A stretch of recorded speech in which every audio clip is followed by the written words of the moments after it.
Hi there, Fatima. This is Cameron and Vanessa Knight. Hi, Fatima. Thank you so much for your patience in waiting for this reading, and we really appreciate you reaching out to us and extending yourself to it.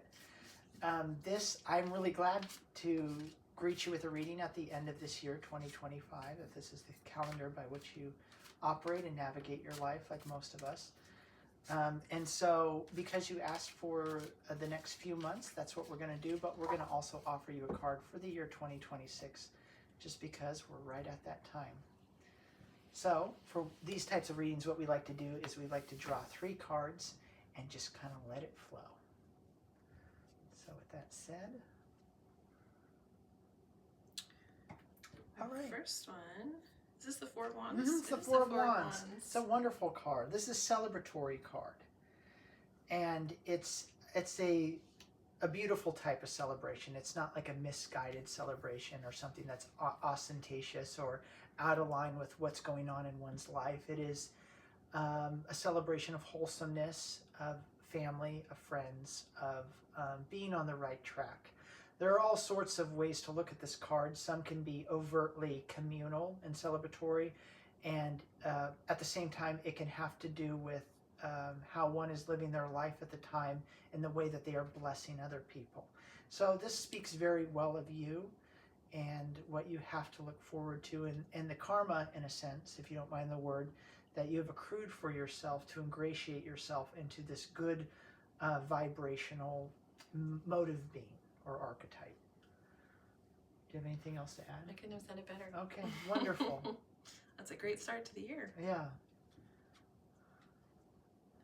Oh, the Fool. This is a great beginning of the year. Oh my gosh, card. that is the ultimate. So if you're not, we're never sure how much one knows about the tarot when reaching out for a reading, but just in case you're not familiar, the tarot is known by many as the Fool's Journey. And though it's comprised of 78 cards, the real meat of it is expressed in the first 22, or you could say 21 cards. And this series of cards or sequence is known as the Fool's Journey. So every card along the sequence of the major arcana in the tarot is actually the Fool taking on different forms, different archetypes, different energies as he or she moves about and learns from life. And this is very easy to express when you think of your own life. How many times in life have you entered into a scene where you felt innocent, or maybe you felt like the villain, or you were the hero, or you felt confident, or you felt unsure. These are all different expressions found within the card. But the Fool, which serves as the 0 card, that which like embodies full potentiality, is about to step off into the world of matter. You can see he's on a cliff. He's about to jump down into the world and take on all its forms. And so this is, like Vanessa said, this is the perfect card for the new year. And not to spoil it for you, but when the Fool first jumps into this world of matter, he lands into the form of the Magician, which is the individual that has all the elements, all the potentiality and skill to go forward to begin creation. So I don't see these next few months as a time of like creating and doing stuff, but entering the newness of the year and of this phase of your life. So there's no rush. This is the time to really, leap in anticipation into it all. I would even say like no planning is really required in the archetype of the Fool. He's blindfolded. He's kind of turned away even from that which he's jumping in. He's just fully in the arms of fate and providence and the will of his, desire to leap. What do you see? I like how you said that, and I might be overlapping you a bit, but there's definitely a renewing happening here. I'm really excited that it landed on this day. We haven't actually pulled this card. Yeah, really cool. So, and like my husband was saying, it feels like you're in a position to take risks in the next few months. And by that, I just mean maybe you're not quite certain what those risks are going to be yet, but you are completely open to being guided by spirit. And so revel in that receptivity that you have right now of openness and courage and strength. That's going to, it's not going to lead you astray. So if there's something that you have in mind that you want to work towards, maybe it's a new project, this is a time for you to take that on and just to trust that whatever it is that you decide to put your energy into, it's going to lead you on a type of journey that you're going to be pleased with, and you're going to find that you have, like he said, since the next card is the Magician, you will have all resources available to you. So jump with that faith, and try not to worry or look too far ahead into the future, but instead be very present. The Fool to me is the most present of the entire deck. Well said. Absolutely.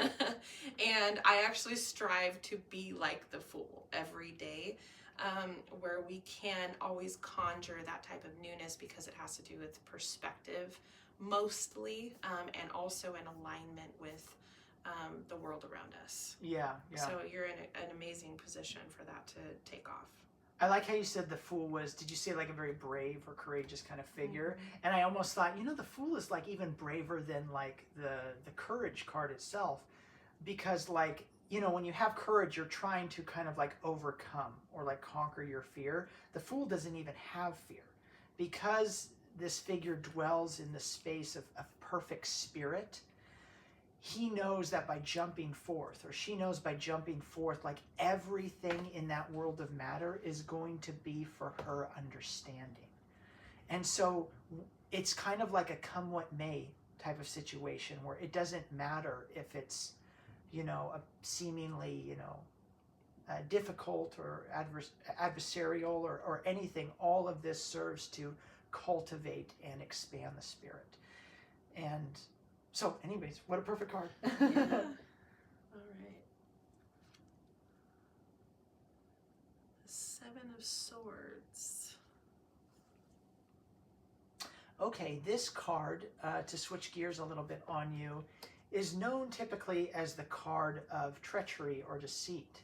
Now, we don't mention this every time, but anytime there's a card that's kind of quizzical or hard to understand or even has a negative tone, we do like to emphasize that these are symbolic images constructed with the intent to make us pause and almost kind of wince at their imagery in order to cultivate certain feelings within us. And often the image can be misconstrued in its literal interpretation and kind of give a fearful or negative response to the person viewing it. In other words, a lot of times when you see swords, there's even depictions of death or, very kind of dramatic things in the tarot. It's easy to see them as literal. One of the things that's important to know when it comes to the swords, and my wife was very wise in letting me know this as we were learning the tarot, is that it is a representation of the mind.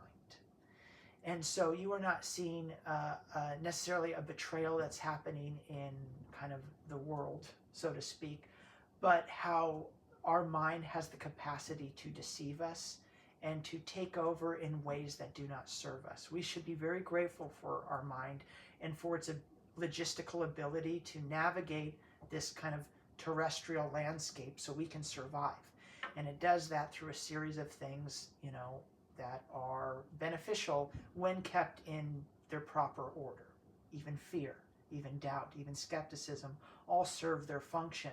But when the mind becomes a master instead of a servant, it disrupts the spiritual process. And that fool within us cannot fully navigate. So I would say to you, make sure that going forward in this coming year, and especially these coming months, that you make sure that you keep an eye on your mind, that it is serving you and not taking its lion's share of your will. So what's going on in this Seven of Swords is there's a guy right here, and he's taken a bunch of swords and he's running off with him from his little camp. And what that's saying is he's taking much more than he needs. You only need, at most 2 swords, right? One for each hand, but typically 1. But he's grabbed so much because he's, his mind, which he represents, has gotten out of control. And so make sure that you keep an eye on that and keep your heart on that, so all things are in balance. Do you have anything else to add to that? I love the way you said that. We were completely in line. That's what I would have said too. I believe it's the perfect follow-up card to the Fool, especially since we are touching on going into the new year and taking this leap of faith, as we know very well since we've started a business. Yeah. You know, taking that leap of faith, at first it's exciting, it's joyous, everything seems to align, it feels easy, you have direction, and then you start to hit those walls of like lack of creativity or things that insert themselves, and my husband has said before, you know, life just creeps in, Yeah. you know, and tends to take hold, and it could be something that is very mundane, that requires your attention, that takes you away from the project at hand, or something that you would rather put your energy into, which could lead us down a downward spiral pretty quickly if we allow that to really take over that fire that we have Yeah. for whatever it is that you plan on pursuing this year. So, you know, when it comes to walking into that uncertainty with that blind faith and just taking that leap, you know, reminding yourself that you will have all the resources available. This to me reminds me, again, that you don't have to worry, but the mind tends to make us worry. Yes. You know, Yeah. and so that's going to happen. It's inevitable. It's not like you can really prevent it. So just be cautious, you know, when you feel or just start to recite these negative thoughts in your mind, or even pay attention to them. Just remember, like my husband and I always say, like, that's false. You know, Yeah. calling it out, bringing it to consciousness. And once you do, you'll realize it doesn't have much power at all. And so that's where the deception is it's all lies. It's Yeah. not true. And so don't believe it for a second, even if it seems practical, even if it seems logical, even if it makes perfect sense to you in the moment, because there's always going to be two sides to every coin. Yes. So just trust in your gut and have that faith and continue forth, even if it makes you look crazy. Even if you feel like this is really uncomfortable, I don't know what I'm doing, I don't know what decision to make, you know, you have that within you to know what that answer is. And so it's really important that you consider the thoughts and how they're serving you to move into the direction that you believe to be true for you. Beautifully said. Because you've asked for a tarot reading, perhaps you might be interested a little more in some of the symbolic ways that the tarot and its artists kind of articulate truths. And one of the things that I loved learning is that anytime you see harm or some type of contortion or something stressful happening to a part of the body, that is telling you that that thing needs to be guided or held in its proper place. So oftentimes in symbolic art, you'll see a lot of decapitation. You'll see a lot of decapitation in like Eastern imagery. And what that's saying is you need to cut off the head. You need to deactivate that cerebral part of you at this time in order to touch upon the heart or other aspects. So just like Vanessa said, like that is what is kind of being directed towards you. You can see even the Fool, he's blindfolded. His senses are being taken away lest they overcome him in the world of matter, and he forgets his intuitive and spiritual birthright. So lead with the heart, lead with the spirit these coming months, and like Vanessa said, don't be afraid to get illogical on him. Lord knows we've been there. Yes, and it does the most magic. Like heaven's science is different. It operates in a different way, and that's not to negate the laws and rules we have here, but they provide doors where openings were not once. So. And you have the power to invite that spirit in whenever you feel that uncertainty, to help continue on that path. And then it will ground you in the moment. Yes. So you can always call upon that, even in times where you feel like you need to make a decision that goes against what feels right in the moment. Yes. To close up this reading, what we want to do is we want to give you an oracle card that is represented by a singular word on each card, which helps direct the mind and focus it on the reading and consolidate all the thoughts that we've shared during this almost 15 minutes. I hope you're still with us. So Vanessa will draw a card. All right. Oh, this is, I love how these always tie in with our readings so well. The hidden. Which one? Oh, wonderful. That's so cool. Mm-hmm. And so when you think of this reading, to anchor yourself to everything that was said today, think of the word, the hidden. That which lies beyond the veil. This is the world that the fool lives in, behind the, the field of matter. It's like, I think of it in terms of like gardening. It's like that which is under the surface, right? You don't see it, but it provides life and beauty to all that which manifests itself. And a lot of people don't like to go there because it's uncertain, it's dark, there's not a lot to show for it. But at the same time, paradoxically, it yields everything. Mm-hmm. And without it, things would become very incestuous. Is that the word? Well, it wouldn't be a fruitful existence. Mm-hmm. That one phrase, comparison is the thief of joy, comes to mind for some reason for you, in talking about the fool and what it means to kind of look foolish, to others around us as we move through life and make our decisions. I keep getting, you don't want to let yourself be influenced. Yes. Don't get off track. Don't derail what you feel is best for you this year, because that's the only thing that could throw you off. And I believe that influence is going to lead to those negative thought patterns. And so when it comes to what's hidden, just remember that any action you take now will eventually come back to you in some way, shape, or form. And so you really want to prioritize what your truth in action. And so that return that you get will be in accordance and in alignment with that. And it could be this year, it could be next year, it could be years down the road. But for every action, there's an equal and opposite reaction. And so karmically, you want to be able to ground yourself in that thought that as long as you're not influenced, then your life is not being dictated, which is going to derail you in another direction. Kind of like in Back to the Future, where there's like two different timelines, like if he changes one little thing, and then it changes the direction of everything completely. So.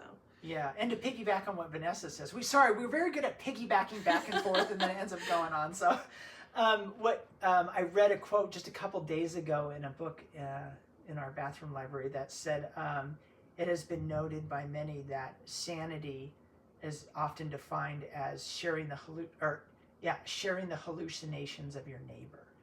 In other words, most people in society, they just go with the flow, and they don't necessarily consciously live their lives and carry forth an authentic mode of being. And so if you're seeking their approval, if that's really important to you, you're just never going to move outside of that kind of like cultural milieu, or kind of like oatmeal.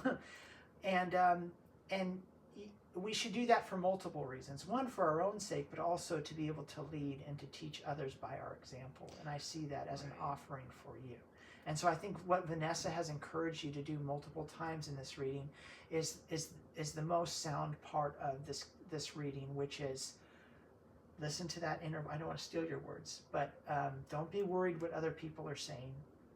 Follow that inner voice, and be so occupied with your own, this own pursuit that you don't even notice. You won't even notice.